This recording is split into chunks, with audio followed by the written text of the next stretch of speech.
Welcome to Local Edition. I'm Bella Shaw. It's graduation time every second Tuesday of the month at the Lighthouse for Women and Children.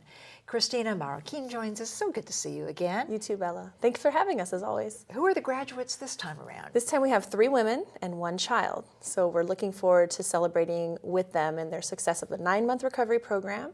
And they're going to have an opportunity to tell testimony, and we'll invite the public back to the Lighthouse after the ceremony, and then we will have some goodies to eat and drink, and also have an opportunity to give tours of the Lighthouse and show people more about what we do. And what is it that this graduation symbolizes? Where are they going now? Sure, it symbolizes success in a 9-month recovery program.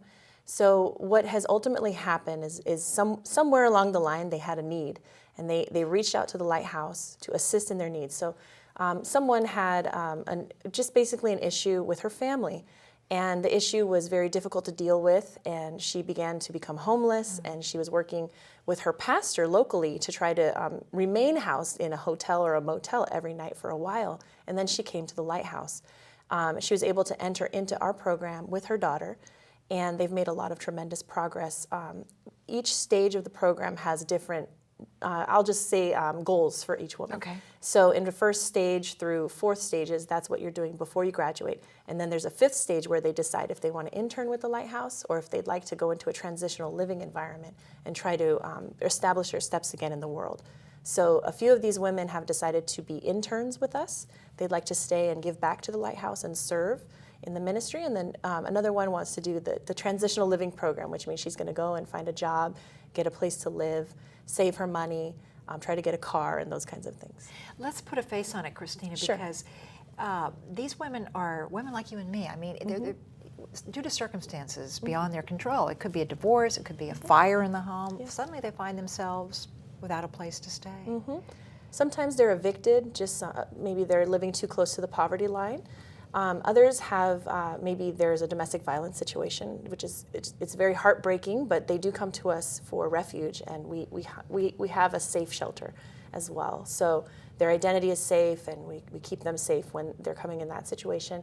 Others might actually they have their own addiction or a struggle or a trial that they're trying to break free from, and they just need a little extra help, and a lot of times they prefer a faith-based program.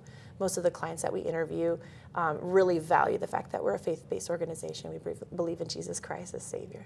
If it wasn't for what you do at the Lighthouse, would they be on the street, homeless? I mean, what are some of the comments that they tell you in appreciation and gratitude? Oh, sure. They're always very grateful. They thank us for the amount of peace that's in the place. When they come, they just feel like they have a sense of rest and safety. But we actually have to turn 25 women away every day. The issue is very large in Ventura County.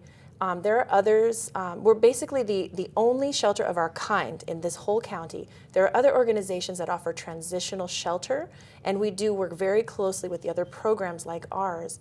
But it is a huge need, and it's more than we alone can bear. So we definitely value the partnership with the community, whether it comes from the churches or different agencies as well. That must be heartbreaking to actually have to turn people away. It is.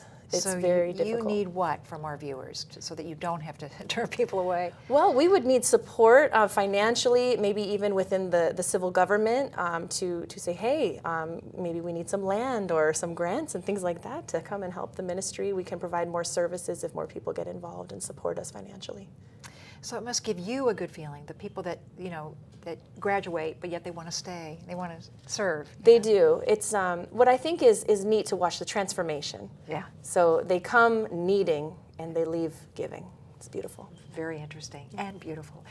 Christina Marroquin, thank you so much for joining us here on Local Edition, and we hope to see you next time right here on Bella Shaw.